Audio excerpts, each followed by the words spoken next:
Okay, good morning. Let's get started. Losing my voice this morning, so we'll see how long it holds out. Just a little bit of orientation. We are going to start in on our second open problem in the field of evolutionary robotics, which is sort of the biggest open problem in the field at the moment, trying to cross the reality gap. And we'll look at a series of 6 different attempts to cross the reality gap, and we're going to look at these in chronological order, starting today with the radical envelope of noise hypothesis from the early 90s and finishing in lecture 20 with an attempt that was published in literature just last year. So that is probably not going to be the final word in crossing the reality gap. Perhaps as part of your work in this class, you'll come up with the next idea for figuring out how to transfer evolved robots from simulation to reality. Next week, I will not be here. I'm traveling to a meeting. Another of my PhD students, Colin Capel, will be here.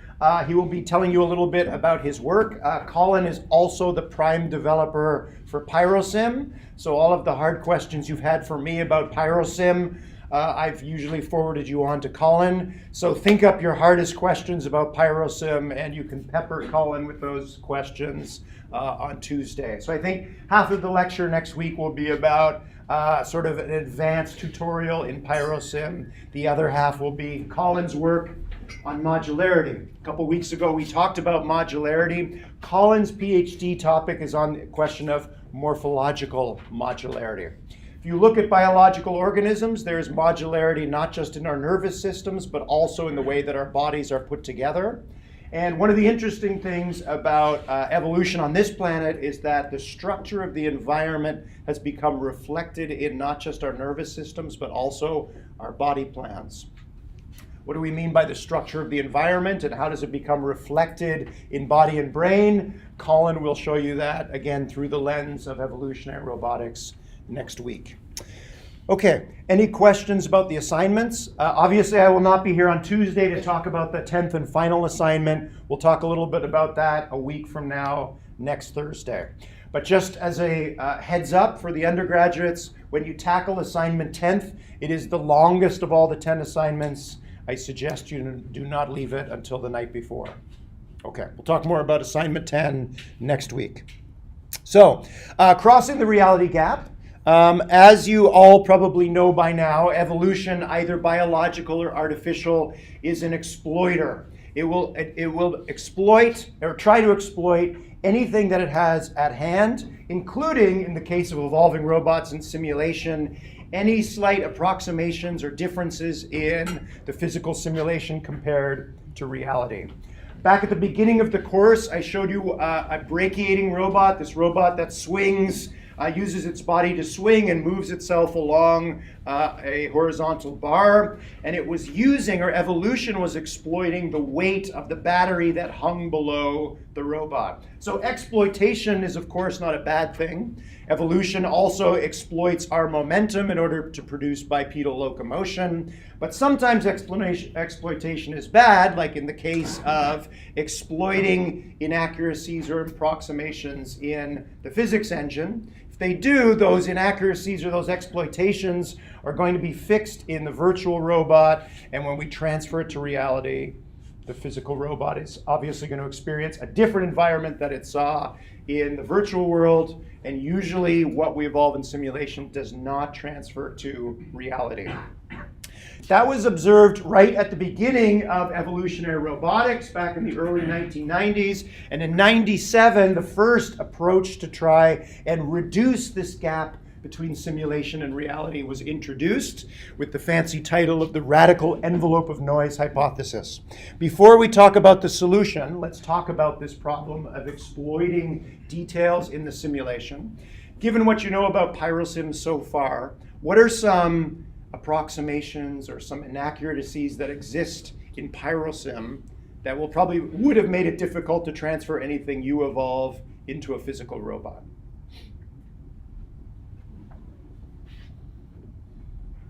Obviously, PyroSim is a pretty good reflection of the real world, but not perfect. Errors in floating point computations? Errors in floating point computation, right? Real physics is based on real numbers, right? We don't lop off physical constants here in the physical universe. So there are approximations there. Where else? It's kind of like a,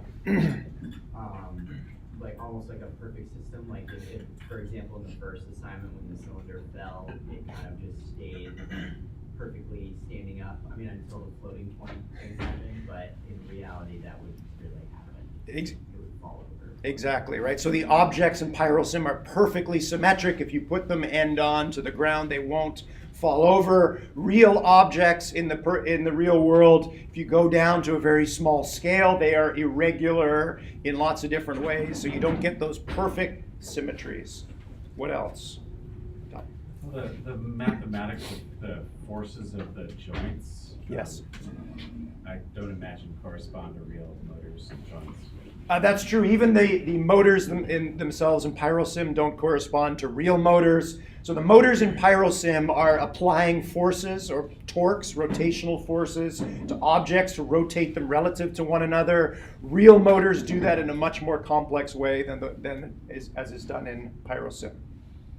What are some other aspects of the simulator that are probably inaccurate? There's no winds, and also friction is constant. Absolutely. So your robots exist in a perfect vacuum. There's no wind, there's no air pressure, and friction as well is pretty uniform. That is also not true in reality. If you walked into class this morning, the ground friction that you moved over is pretty different from moment to moment. We could continue this discussion. We could probably pull out hundreds, if not thousands, of little differences between the virtual world of PyroSim and the physical world. So how do we deal with that situation? Well, one simple way to do this would be to add noise to different aspects of the simulation. So at every time step, for example, in PyroSim, when we're performing a friction calculation, we could add a little bit of noise or add a random number to that calculation so that your virtual robot experiences slightly different friction at every footfall. We could add in wind, and we could apply small external perturbations to the robot as it's moving. We could take the object, which is perfectly centered in terms of its mass. We could try and move the mass around inside the robot, or we could add a small weight to each object like we saw in the bipedal walking simulation and move that lead weight around to sort of shift the mass distribution of the robot.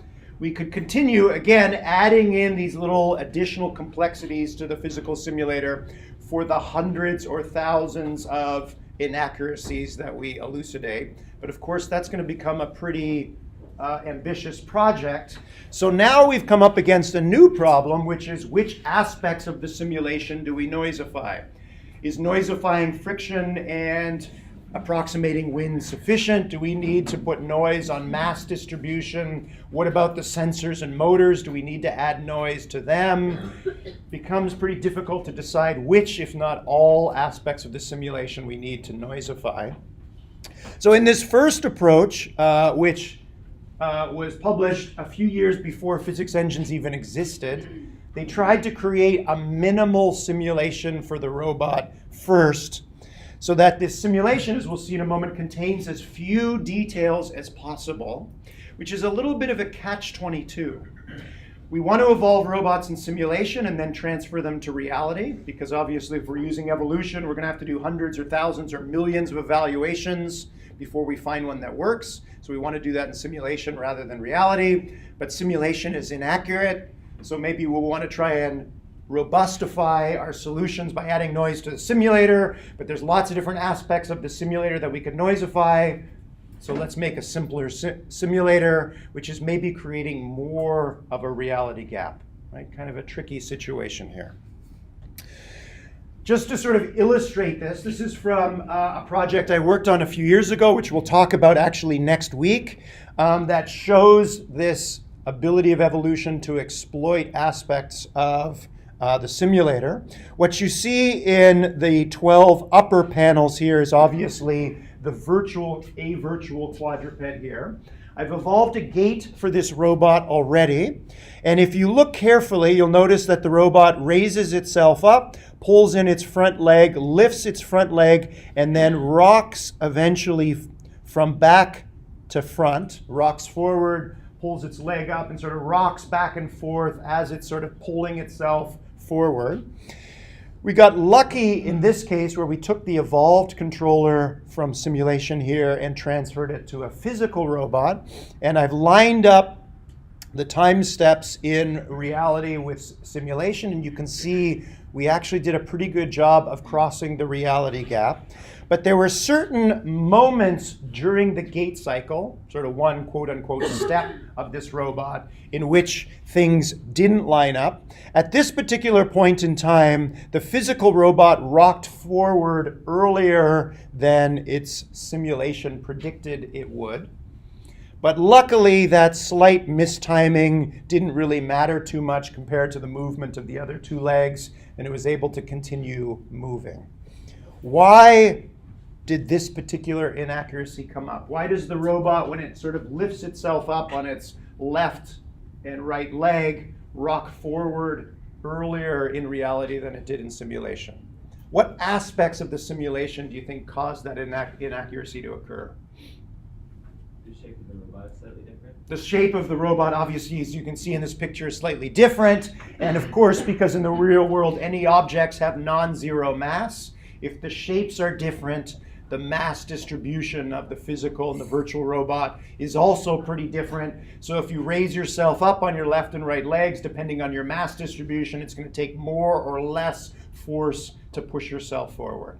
So this is basically, at least as far as I've seen in the literature, about as close as you can get to crossing the reality gap. And even then, you can start see the effects of these differences between simulation and reality creeping in. Okay, back to the noise hypothesis.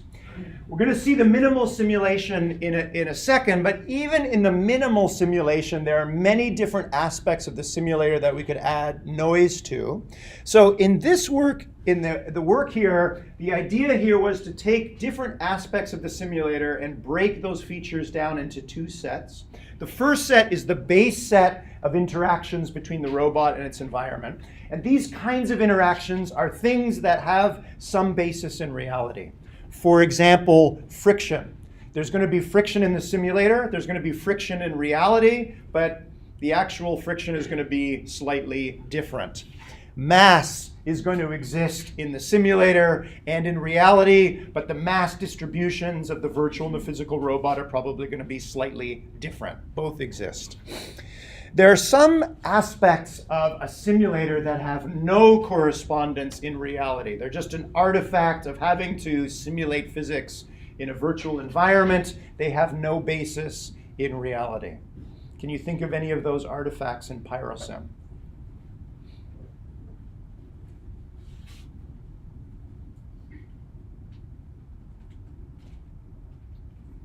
Like objects passing through each other?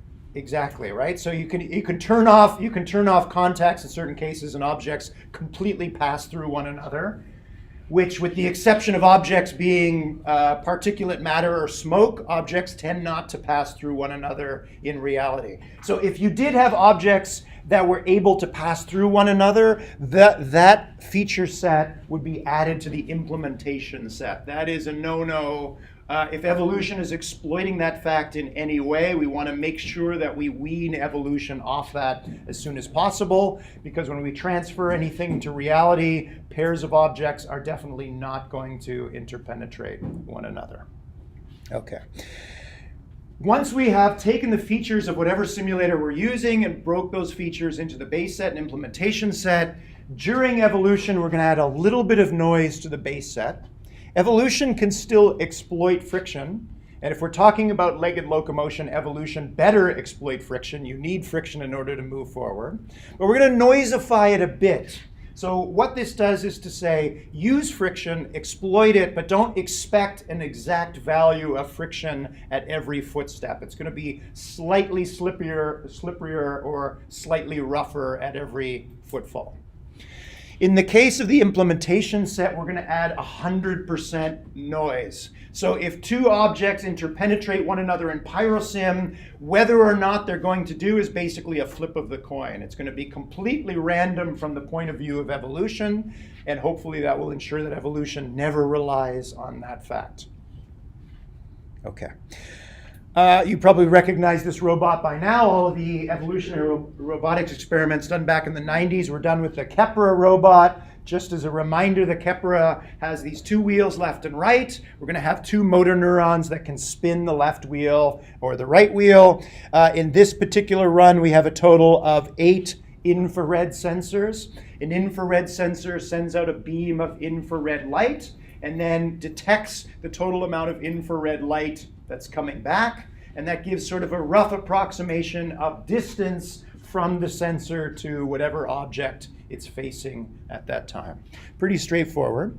We also have 2 light sensors which just capture ambient visible light on the left and the right. So a total of 10 sensors and 2 motors. Pretty straightforward. In this case, they evolved the robot to move through the T-maze. This is a very classic experiment from experimental psychology. We have the mouse running through the maze, or in our case, the wheeled Kepra.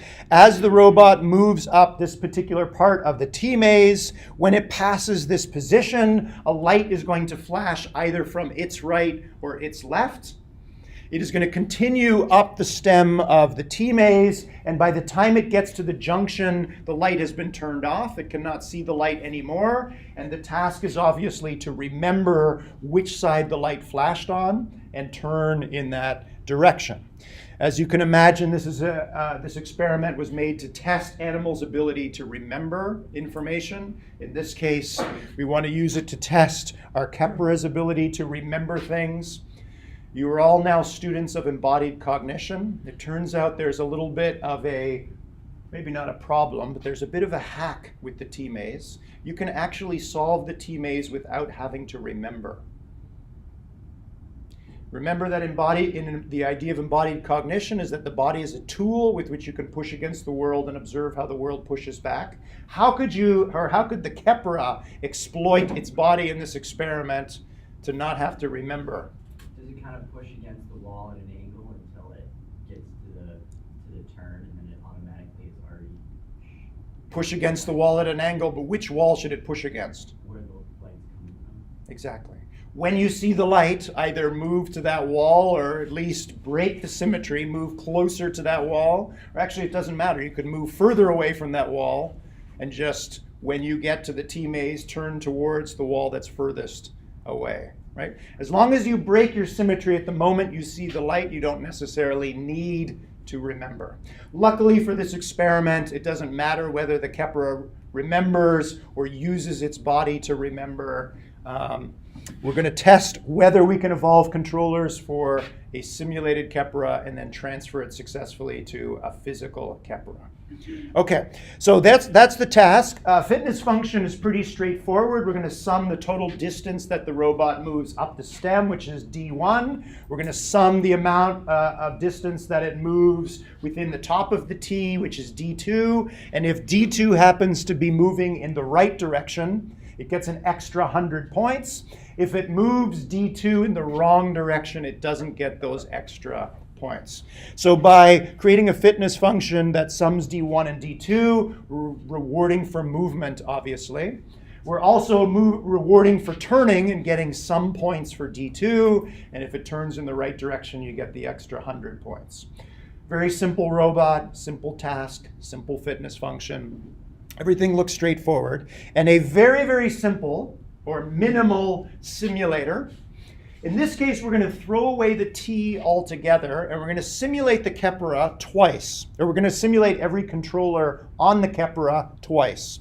We're going to put the controller into the Kepra in phase 1, and we're going to simulate the stem of the T. It's going to move, and if it moves to the light zone, it'll see the light and hopefully carry on. For any controller that gets all the way up the stem of the T, we then teleport the Kepra to the center of the top of the T, and then it continues moving from that point.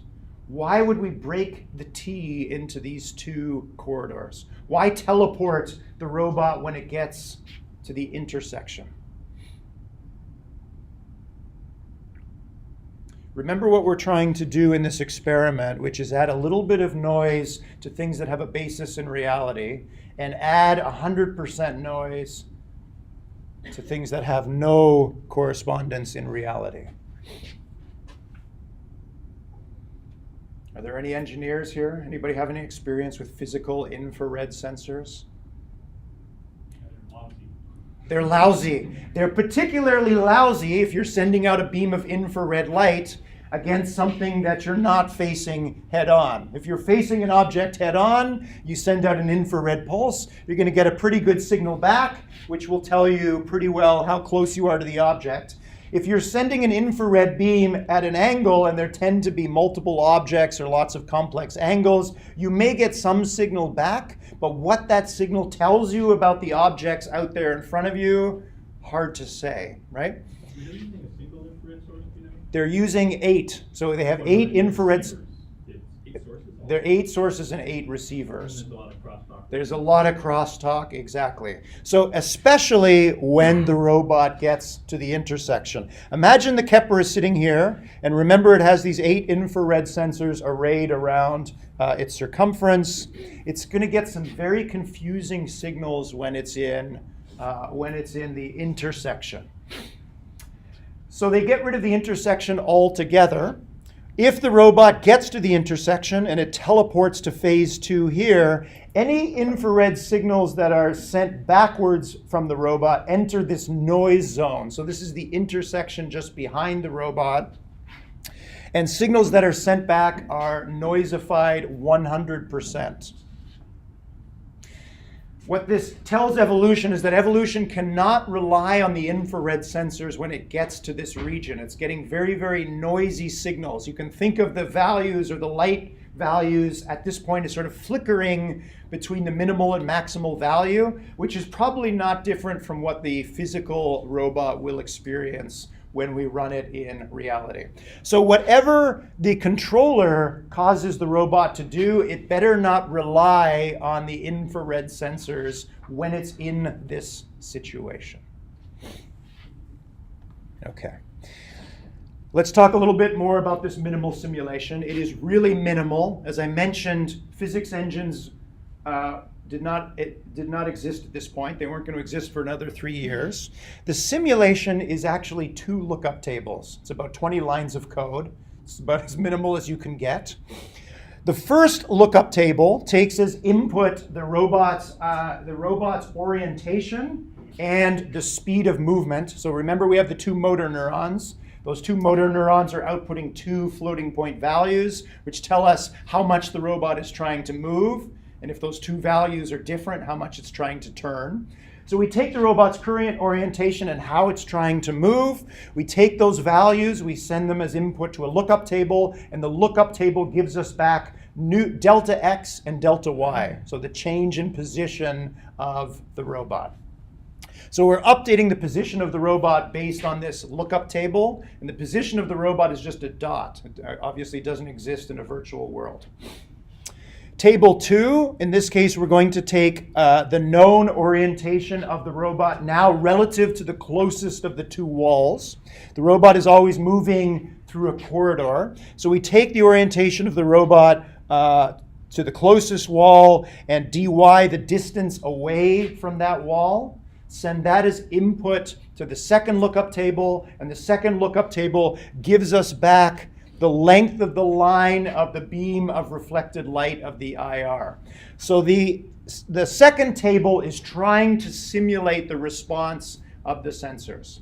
So generally speaking, as dy is smaller, the value that the lookup table gives back is larger. There's more infrared light that is being reflected as I approach the object, but the total amount that's reflected depends on how parallel I am to the object I'm facing, right? It's not that complicated. It's a little bit of trigonometry. Very, very simple. As you can imagine, this is an extremely fast simulator, even by 1997 standards. That's it. That's the whole simulator. Okay. So the Baseset, again, the features that they added a little bit of noise to were how the robot moves in response to motor signals. So remember that lookup table number 1 gives back the new X and Y coordinates of the robot. We put about 10% noise on delta X and delta Y. So the robot never ends up in exactly the new position dictated by the lookup table. Its position is always slightly different. That's meant to cover all the inaccuracies with the motors, the friction, the possibly non-flat floor over which the robot is moving. We add a little bit of noise to how the infrared sensors respond. So we take the values coming back from table 2 and add about 10% noise to that. Also how the ambient sensors respond, which isn't mentioned in this lookup table here. I think there's a third lookup table to deal with the ambient sensors. I'm not sure if they describe that in much detail in the paper. They're simulating the ambient sensors as well. They put a little bit of noise on there. Okay, and then the most important one here is, again, how the infrared sensors behave when they're in the intersection. So when the robot is near the intersection here, when it's near the center of phase 2, if any infrared sensors face back towards the noise zone, any of the values coming back from the lookup table for that sensor, we return a value randomly selected between the minimum and maximum intensity of IR light that sensor can expect. So any beam that enters the noise area comes back completely noisified. Okay. They added a couple of other things. They threw in a couple other things here just to be sure. They added a little bit of noise to the side from which the light comes. This one's obviously important. They're going to evaluate every controller multiple times. Sometimes the light's on the right, sometimes it's on the left. The corridor width itself, they varied that a little bit. Starting robot orientation, when they put it at the base of the stem of the T, was the robot facing straight up the stem or a little bit to the left or right? Length of the light zone. So when this is done in reality, we usually cut a hole in the side of the corridor, put the light through the hole. You can make that hole wider or narrower. The corridor length itself was also varied. So every time a controller was run on this robot, things were never the same twice. Here's the controller. Doesn't look that different from things we've seen before. We can see that we have the 8 infrared sensors and the 2 ambient sensors here, the 2 motors in the back here, and we notice some dotted and dashed lines. So the investigators set some of these to be inhibitory connections and some of them to be excitatory connections. Why? They sort of gave evolution a helping hand here. We've seen this before. They're going to allow evolution to still evolve the weights, but some of the weights are going to be fixed to always be negative, which are the dashed lines, and some of the weights are always going to be fixed to be positive, which are the excitatory connections. What are they building in here?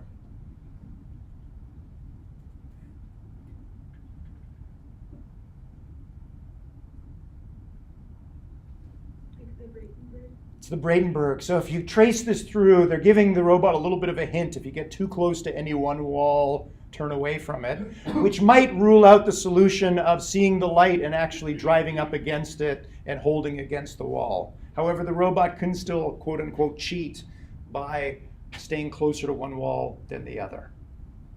Assuming that evolution does come up with a memorized solution to this problem, it does remember where the light is. Where's the memory of the light encoded here? You can see that there are definitely some recurrent connections here, and those could be used to remember which side the light was on if the robot needs it. Okay. All right, again, apologies for this. Let's turn off the light, should be a little easier to see. After all that lead up, hopefully the robots actually did cross the reality gap. You can see here they played back multiple controllers, and they played them back in multiple environments. How does the robot do at solving the task in reality? So forget about physics engines. All we need are lookup tables, right? At least for simple robots and simple tasks, you can cross the reality gap by drowning the evolving controllers in lots of noise. Not drowning them completely, we still need evolution to exploit certain constancies in the robot's interaction with the environment, but generally speaking, the robot can solve the task. Does it? Question. Did they do a control case where they didn't put the noise in? They did. I'm not sure if it's reported in the paper, but they definitely did. And you can be sure that most of the time it doesn't transfer, as you suggested, because infrared sensors, although they're very cheap sensors, they're extremely unreliable. Does the robot, does evolution converge on solutions where the robot remembers where the light is, or does it use its body to remember where the light is? Can you tell from these traces?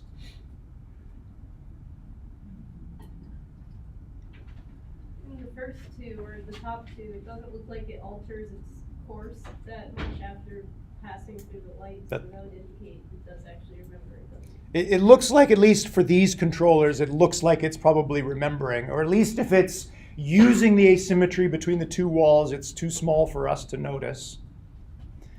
These ones at the bottom, you'll notice that there are two sets of trajectories. So they're playing back multiple controllers, and when they do, they set the physical Kepra at different initial orientations. But we can still see that in all those cases, it sort of breaks into these two clumps. In some cases, it's breaking into the clump before it gets to the light source, but it probably already sees the light because it has these ambient light sensors. They don't have any directionality. They're just picking up ambient light. So there's probably already an asymmetry in left-right light back here, and the robot is moving to one side or the other. So it probably is exploiting its body in this case. Okay, that's it for this one. This is a relatively simple experiment. This was the beginning of trying to cross the reality gap. This is now a big open problem, again, not just in evolutionary robotics, but in AI and robotics in general. It's now known by the much sexier term sim to real. If you go Google sim to real, this is sort of the holy grail in robotics at the moment.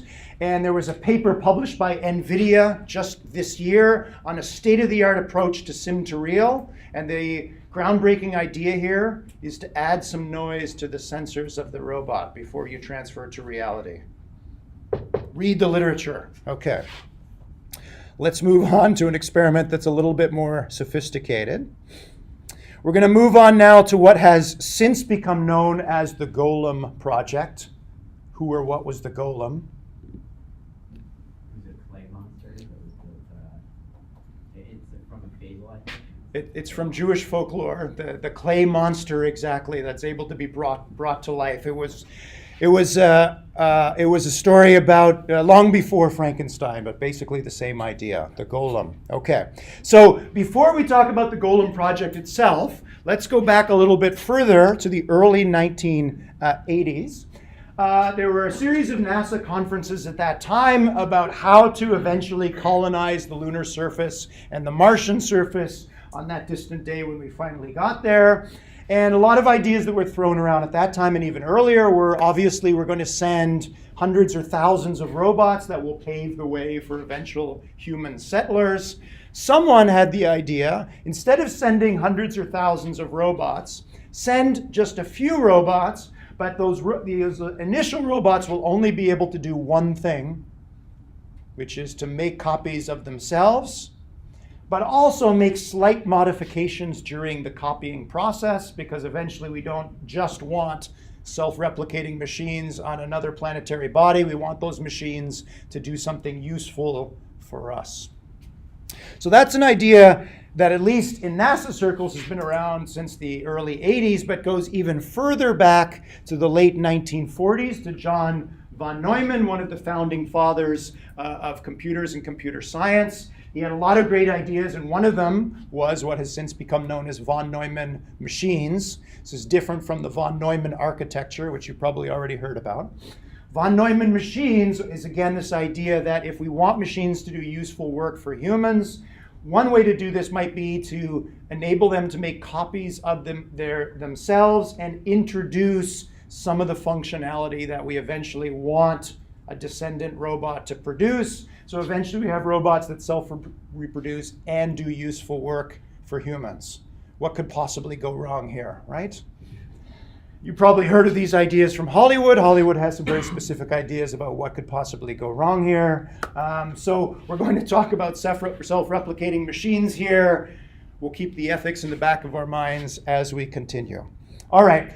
Since the 1940s and even up to the 1980s, this was basically just a thought experiment. 52 years after von Neumann had this idea, it finally became a reality in August of 2000. This is one of relatively few evolutionary robotics experiments that made it to the front page of the New York Times.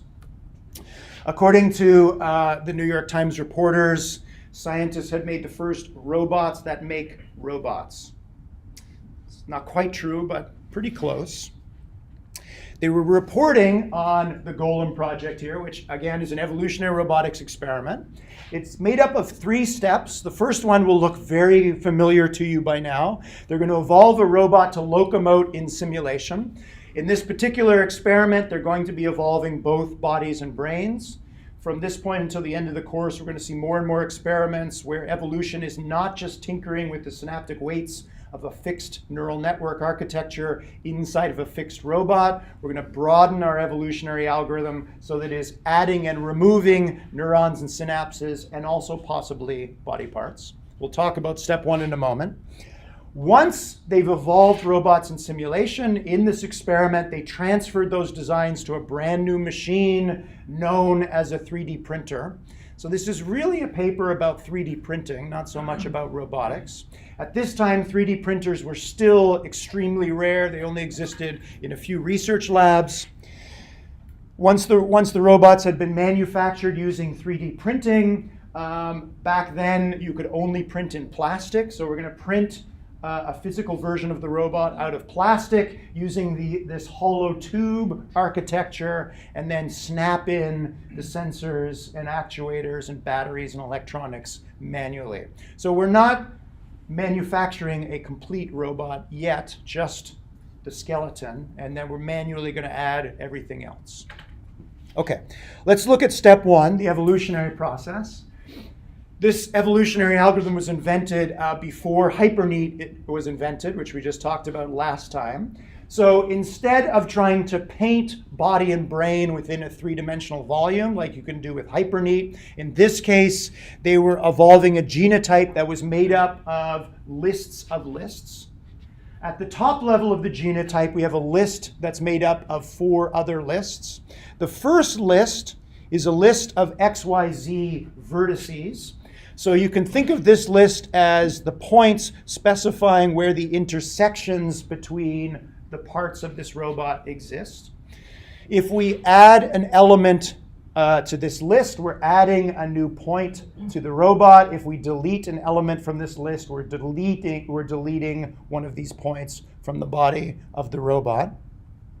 The second list is a list of bars, so the actual bars that make up the robot, and each element in the bar list has 2 ID numbers, the starting point, the starting vertex, and the ending vertex. Pretty straightforward. We also have a relaxed length and a stiffness. Any ideas what that might mean? Does that sound familiar to anything we've talked about recently? Springs, exactly. So each bar here, although you can't see it in the visualization, is actually cut in half, and they put a spring inside the bar so that if there's any pushing or pulling on the bar can extend or contract. The relaxed length is, if there are no forces acting on the bar, it's relaxed or default length. And then the stiffness is the stiffness of the spring. They could have added in here the damping coefficient of the spring, but as you can probably imagine, they bought a box of springs which had all the same damping coefficients. They all have about the same they all have the same damping coefficient, but the way in which you embed the spring in the bar, you can make that spring a little bit stiffer or softer. Okay. The third list is a list of neurons. Each neuron has a threshold. What's the threshold? Threshold of what? Threshold activation.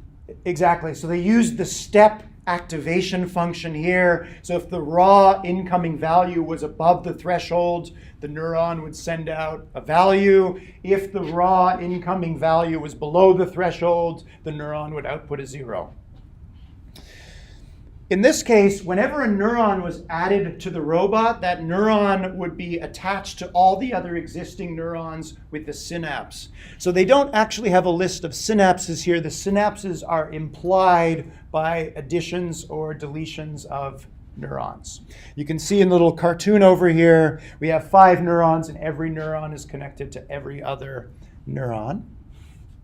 And the fourth and final list is a list of actuators or motors. So in this case, a motor would be assigned to a bar, and it would also be assigned to a neuron. So we're, in essence, in the actuator, an actuator connects a neuron to a bar. If an actuator attaches to a neuron, that neuron becomes a motor neuron. The value at that neuron becomes the value that's sent to the actuator, and the actuator will push if it's a positive value, or pull if it's a negative value at the motor neuron on the spring. The range of that bar, the amount of force that's applied, is the value stored in bar range. So far, so good? What are we missing? Sensors. So in this case, there were no sensors. We're going to control the robot in open loop, which I think we've talked about before. Open loop means there's going to be a set pattern that is flowing through the neural network, and that causes the bars to extend and contract at some constant rate. And whatever else is going on in the robot's environment, it's blind to that information. No sensors in this experiment. They wanted to keep it simple. Okay, let's talk about the evolutionary algorithm now. They started with an initial population of genotypes. So they started with an initial population of lists. Instead of creating initial random lists, they created null genotypes. So an empty list, which, as you can imagine, makes an empty robot. Why start with null genotypes rather than random genotypes? Seems like kind of an odd choice. Because if you're building a robot, there's not going to be different there, so you add things. In reality, there's nothing there, right? So if we're starting from null genotypes and starting evolution from that point, versus starting with random genotypes and starting evolution from that point, what do you think is going to be the general difference between these two evolving populations? Sorry, can you tell again what you mean by null genotype? Null just means that it's an empty list of lists. There's no bars, there's no vertices, no bars, no neurons, no actuators. Do you think you'd get simpler robots starting from null rather than starting from a bunch of random values? Exactly, right? If you have a null phenotype and we have an evolutionary algorithm that can add and remove vertices, bars, neurons, and actuators, we're going to obviously have simpler robots, which is a very good thing in this experiment because we're dealing with first generation 3D printers that cannot print very complex things. We want to make sure that especially the bodies of these robots start as simple as possible. So can we assume null to be 0? Because what would be a slight mutation to null? Nothing. A mutation to nothing is nothing, unless we add something. So as we'll see in a moment, we haven't mentioned mutations. The mutations in this evolutionary algorithm are add, remove, or modify. Okay. Very simple fitness function. We're just going to look for displacement of the center of mass of the robot, like we've seen many times before. And as mentioned in the paper, the evaluation period is a fixed number of cycles, 12 of them, of its neural controller. What does this tell you about what's going on inside this neural network? There's no sensors, and they're saying that they evaluate each robot for 12 cycles of the controller. What must exist in this controller?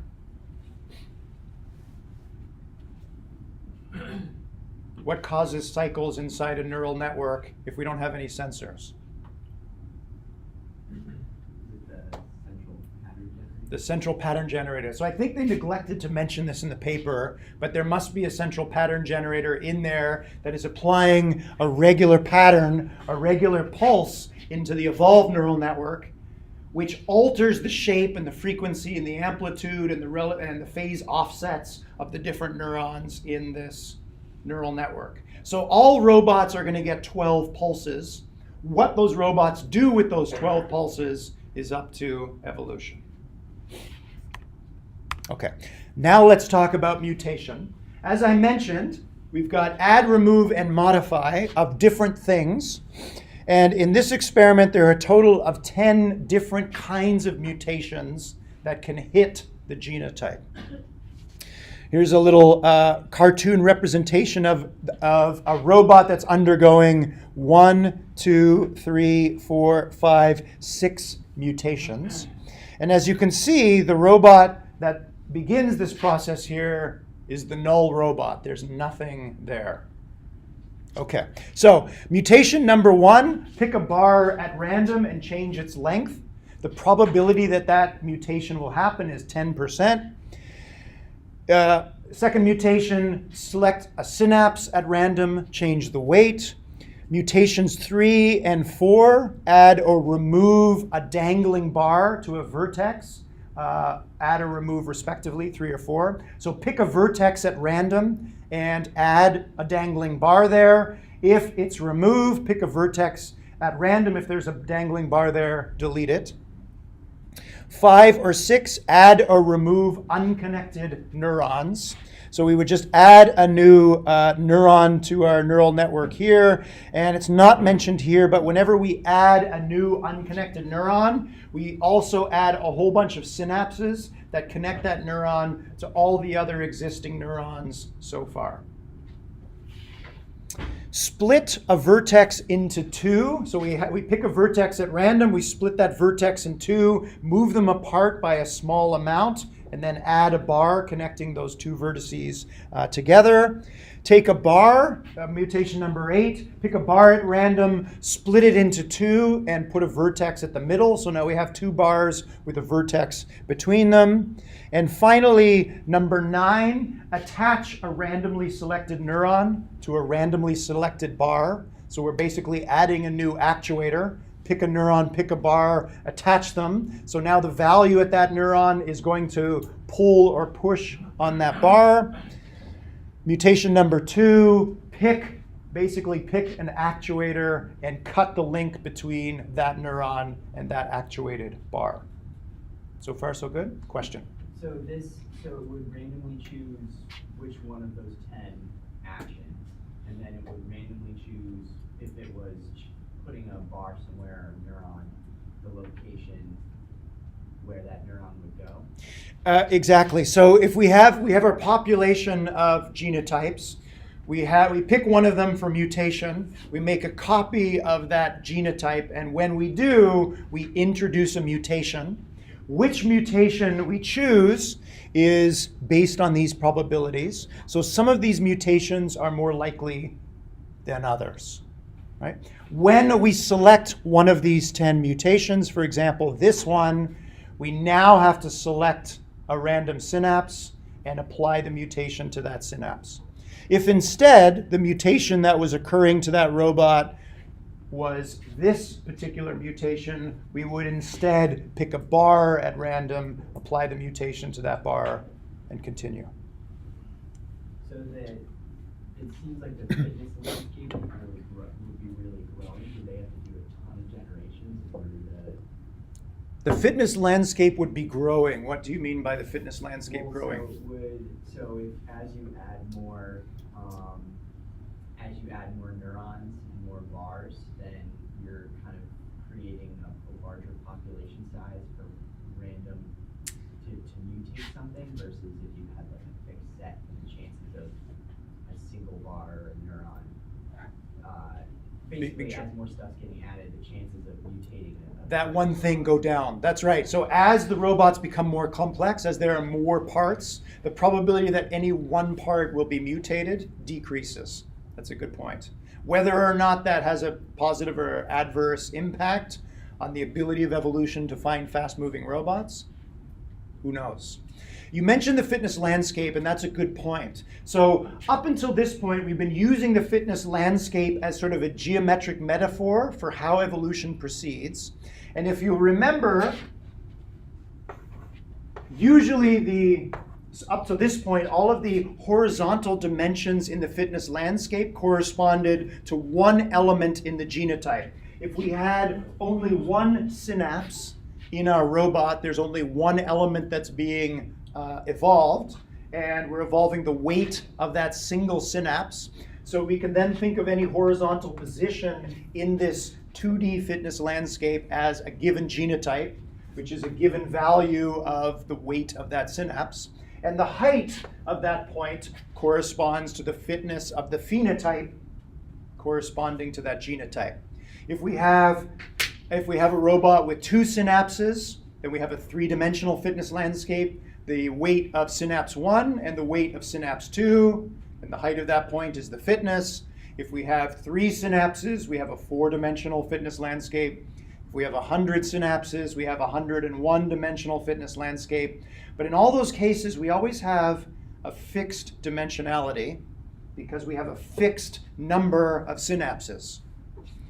That assumption breaks down in this situation, where the number of things that are being evolved changes over evolutionary time and changes from one robot to the next. So now the fitness landscape metaphor is a little bit more difficult to support our intuitions about what's going on.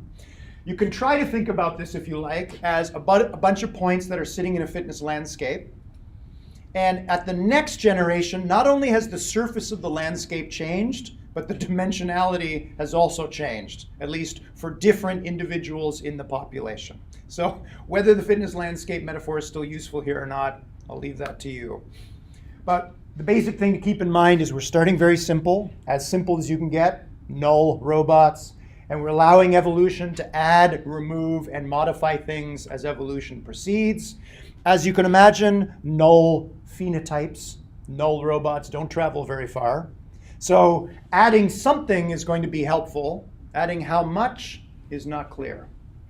Okay, let's try and build up an intuition for how these mutations happen.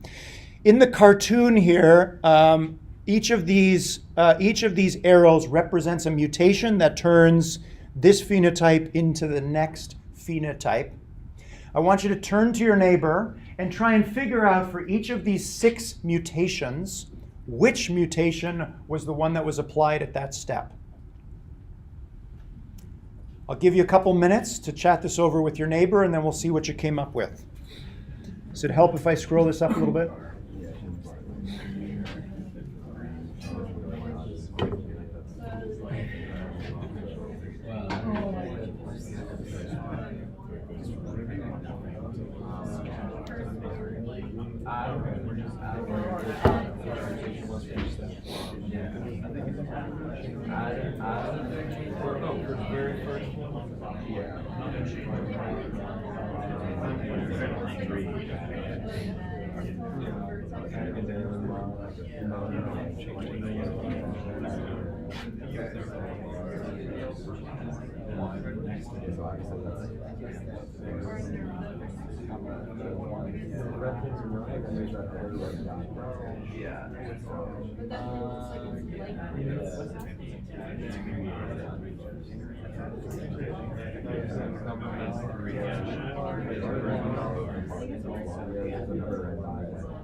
Maybe that's a close one.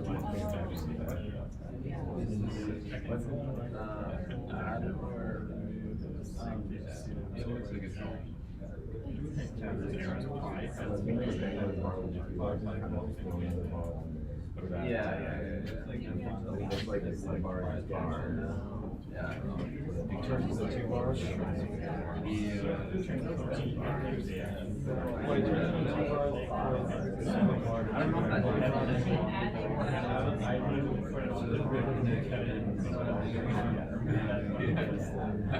there one mutation in each step?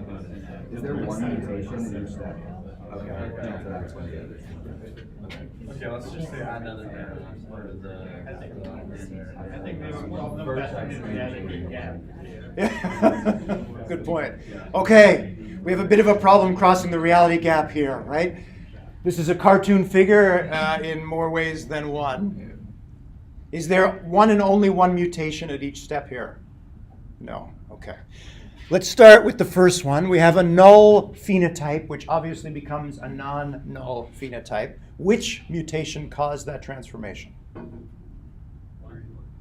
1, change the length of a bar. Maybe, again, it's not quite specified. Is there a bar with 0 length? They mentioned that they started with a null list, which makes me think that there's not just a bar of length 0, there's just no bar at all. So it's probably not 1. 3, add a dangling bar. What it's dangling from, I don't know. Next one. 1, change the length of the bar. What mutations are applied at this step? Stretch it again and add an unconnected neuron. So mutation number 5, add an unconnected neuron. What about at this step? Stretch it again, same 2, right? And add an unconnected neuron. Now it's initially unconnected, but the moment we add this new neuron right here, we send out outgoing synapses from that new neuron that attach to all other existing neurons, which in this case is just 1. So now we have a neural network made up of 2 neurons and 1 synapse. If we were to evaluate this robot in the simulator at this point, what would happen? Nothing. We just have an immobile bar. Not only an immobile bar, but we have a neural network that's not attached to the body at all. So even if there are interesting dynamics going on in this neural network, which there probably aren't, they're not going to have any impact on the motion of the robot yet. What mutations occur at this step? Yes? We split the vertex into 2. That's right. So mutation number 7, we're splitting this vertex into 2, moving them apart a little bit and adding a bar between them. And We're adding we're adding synaptic weight. a synaptic weight, which is not on here. Change a synaptic weight. So again, this cartoon doesn't tell us everything. There is probably another synapse going back to the new neuron. So I'm thinking that in this experiment, when we add a new neuron, you add outgoing synapses to all the existing neurons. And all the existing neurons probably also send out 1 synapse to connect to the new neuron. But at least in this cartoon, maybe they have a value of 0, and now one of them had its weight changed to now have a non-zero weight. The details don't matter too much. How about at this step? This one's important. What's occurring during this mutation? Yes? Attaching the neuron to the bar. Exactly. So now we've selected this neuron at random, and we've selected this bar at random, and we're sending out a connection from this now motor neuron to this now motorized part. So now there is a motor attached to the spring in this bar that can pull on the spring or push on the spring, and a spring being a spring, it will then respond with oscillations to that actuator. Okay. Here were my guesses. They may or may not be what you had. Okay, let's get to the fun part. Let's have a look at some of the things that actually evolved. So starting from a population of initially null phenotypes, we get obviously non-null genotypes. These are samples from one run across one generation. So we're looking at all the, maybe not all, but most of the individuals in the population at that time. What can you tell me about this evolutionary algorithm? Seems like triangles. It seems to like triangles. Why? Very stable structure. It's a very stable structure, so there may be behavioral reasons for this. Maybe things that have triangles survived better because they're more stable. Why else? Seems to be built in as the mutation. Exactly. So you remember last time when we talked about hyperneat, the idea of hyperneat is that it biases evolution towards certain kinds of solutions, which in the case of hyperneat were solutions that had symmetry, repetition, and regularity in them. In this case, based on the choice of mutation operators, we are probably biasing the evolutionary algorithm towards things made up of triangles, because obviously if you choose a vertex and split that vertex in two and add a bar between them, you've got a triangle. Just because we're biasing evolution towards something doesn't mean that evolution cannot, through selection pressure, still find things that don't have triangles, or in the case of hyperneat, find things that do not have symmetry or repetition.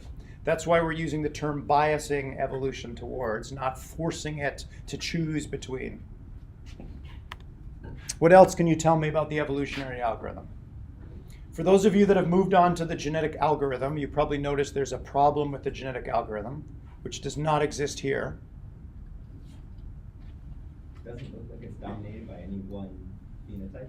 One of the problems with the genetic algorithm and evolutionary algorithms in general is that often you lose initial diversity, right? You get a whole bunch of individuals that are all related to one common ancestor, and as we saw with the NEAT algorithm, individuals that have a common ancestor tend to be similar to one another, which isn't necessarily a problem, but we also want not just good solutions, but a diversity of solutions. We especially want a diversity of solutions when we're trying to cross the reality gap because some might transfer better to reality than others. Even if we get better at crossing the reality gap, we're probably not going to do perfectly well. So we would like to maintain in the population a diversity of solutions, which in this case seems to be the case. Here are samples from one evolutionary run, and it may be difficult to read here. Let me see if I can just zoom in a bit on this. So here's the best individual at generation 4, which was getting a fitness of 0. So up to generation 4, nothing was moving yet. There probably were no connections between neurons and bars in this case. By generation 60, we're getting some movement, generation 82, and so on, all the way up to generation number 198, which has a fitness of 0. That does not make much sense to me. Oh, I'm sorry, these are not generation numbers, these are ID numbers. So these are a bunch of different solutions from different points at different evolutionary times in the same evolutionary run. In this case, you can see that most of these individuals are related to one another. So yes, we have some diversity, but we also have slight variations on a successful theme. A lot of the individuals here have non-zero fitness. They're moving. Some do a little bit better than others. Okay. This is an interesting visualization. Again, something to keep in mind for your final project. A different way to visualize evolutionary dynamics in your population. These are phylogenetic trees that are used in biological evolutionary studies all the time. Now we're going to arrange evolutionary time on the vertical axis, where the first generation is in the top row and the final generation of the evolutionary run is in the bottom row. Each dot here corresponds to a robot, and a line connecting two dots shows descent, parent and child relationship.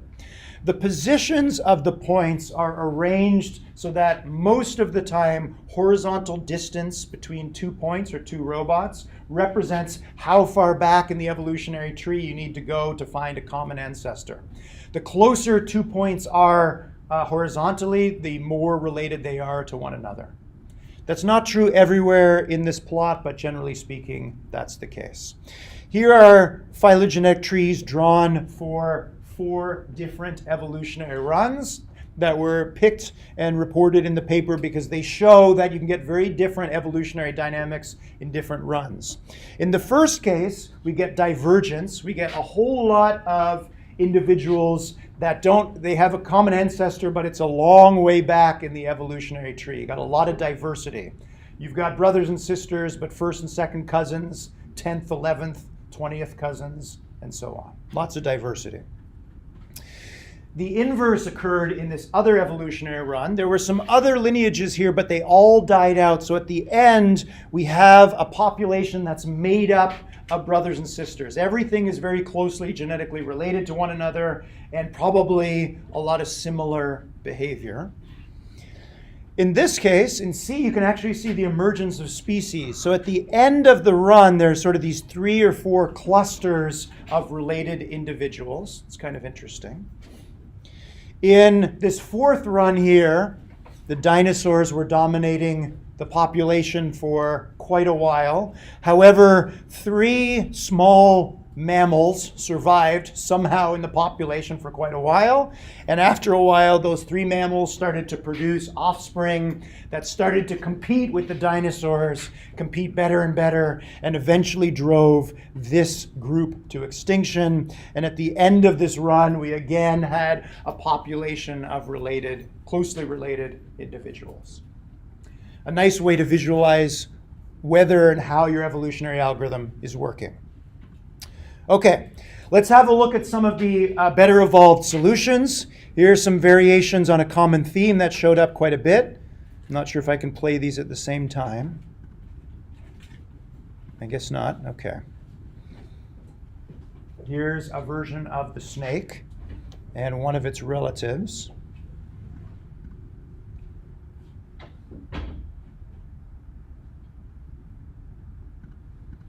The quote-unquote crab.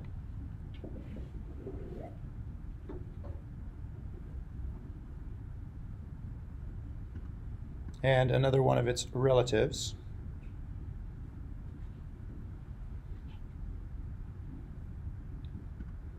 What can you tell me about the quality of the simulator? Okay.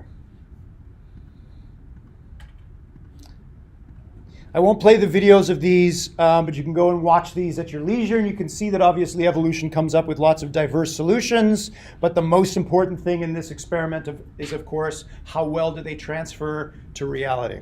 Let's have a look at the arrow, first in simulation,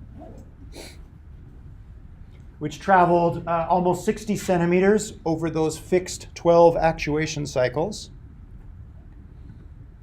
They then 3D printed the plastic parts of this robot and slotted in the motors and battery and electronics and so on. You can see it's obviously exhibiting the same form of behavior, but travels about a third as far as it did in reality. Here's the very creatively named pusher. That, at least in simulation, traveled pretty far, 85 centimeters. And again, unfortunately, in this case, the pusher failed to cross the reality gap.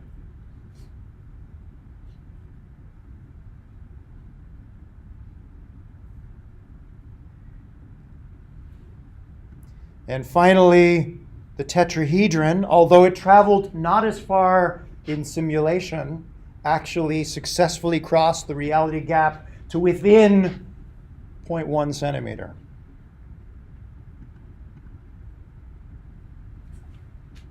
One out of 3 ain't bad when you're dealing with the reality gap.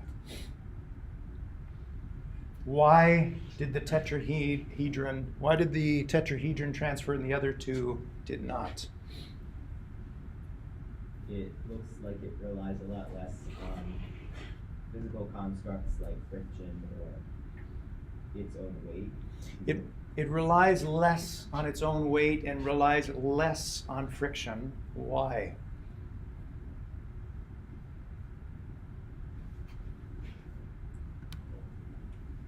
It lifts up, it kind of dips off to the side. You can see that the push is a lot more vertical than the other, right? So it probably has something to do with that.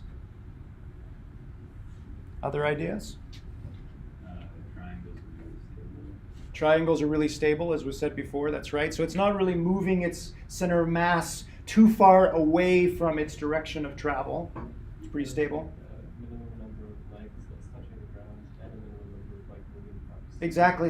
It's a little bit simpler than the other two as well, right? Doesn't seem to drag as much on the ground. Exactly. It's not dragging as much. You can imagine that friction is one of the things that's most difficult to get right in a simulator. You need to rely on friction to some degree, but less is probably better in this case. Can you play the video of the pusher robot again? It's like simulated counterpart.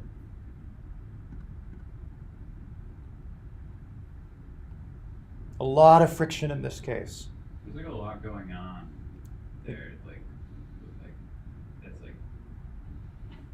compared to the real one. It doesn't seem like the I don't know. It seems like there's like legs on the outer end. They're like doing things that aren't being translated very well. Exactly. There's a lot going on, which means there's probably lots more room for error.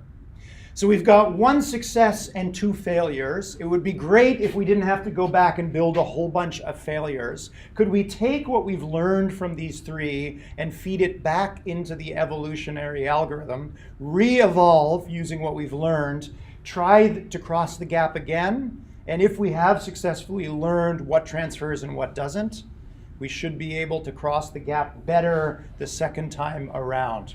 We're going to see that when we get to the transferability project next week. Can we learn features that distinguish between the successful and unsuccessful robots and influence evolution to either avoid or focus on those features the next time around?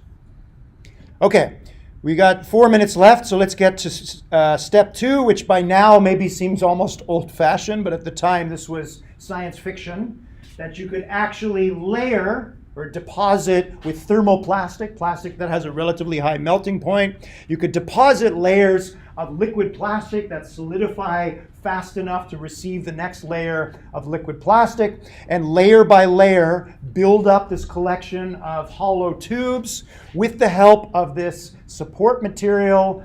So after these robots were printed, they were placed in a solvent bath, which would gradually degrade and wash away all the support material and leave you with the physical robot.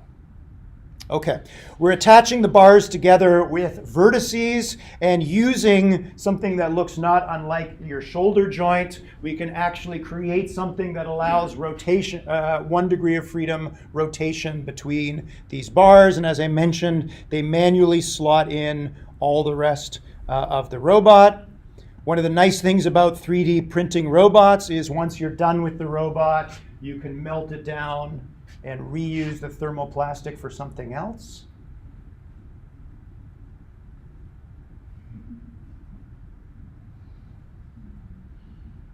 If anybody says robots aren't environmentally friendly, show them this video. Not only can you reduce, reuse, and recycle, but you can reuse.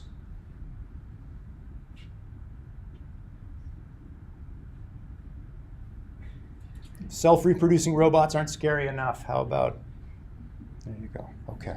Someday we'll get there.